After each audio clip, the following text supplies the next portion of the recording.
J'ai intégré l'IREPA Laser à la fin des années 80 après avoir préparé une thèse dans le domaine du soudage par faisceau laser. Au cours de ma carrière à l'IREPA Laser, essentiellement à l'IREPA Laser, j'ai acquis une solide expérience dans le domaine bien évidemment du soudage par faisceau laser, mais aussi des matériaux, sans oublier la mise en œuvre de la technologie laser. Et depuis une quinzaine d'années, je me suis spécialisé dans le domaine de la fabrication additive, plus communément appelée l'impression 3D. Aujourd'hui, à l'IREPA Laser, nous sommes équipés avec plusieurs technologies de fabrication additive et j'apporte mon expertise dans la mise en œuvre et dans le développement de ces nouvelles techniques. J'apporte également mon concours dans le choix des solutions que l'on mettra en œuvre pour répondre à des besoins industriels, mais aussi dans le cadre de projets européens ou de R&D nationaux. Alors je citerai justement l'aventure du procédé CLAD que nous avons développé. À la fin des années 2000, nous avions un procédé balbutiant qui était issu du rechargement à laser et qui nous permettait d'empiler des couches les unes sur les autres, des couches de matériaux métalliques à partir de poudre fondue par laser.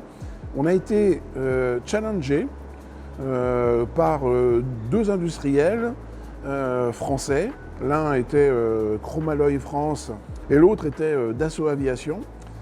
Et ces deux sociétés nous ont un peu challengés par rapport à notre procédé, en nous demandant pour le premier de voir si notre technologie nous permettait de réparer des pièces tournantes de moteurs, et le deuxième si on était capable avec notre technologie de fabriquer une pièce assez compliquée, une pièce gauche qui est un conduit d'air.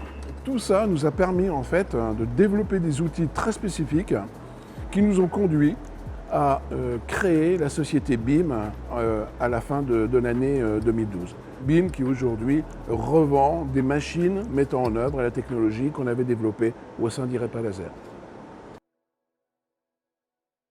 Et demain, on va plus loin, on voit plus grand.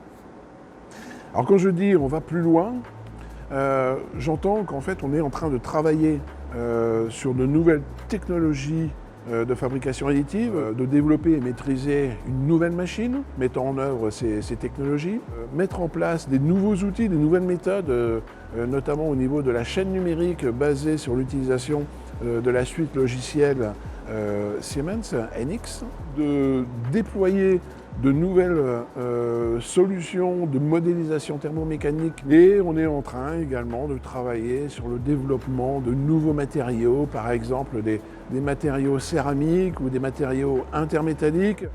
Alors j'ai dit tout à l'heure aussi qu'on voyait plus grand. En fait, une grande partie de notre approche à l'IREPA Laser, de notre stratégie, concerne la réalisation, la fabrication à l'aide de procédés additifs, de très grandes pièces. Et quand je dis très grandes pièces, pour moi, ça signifie des pièces de plusieurs mètres de long.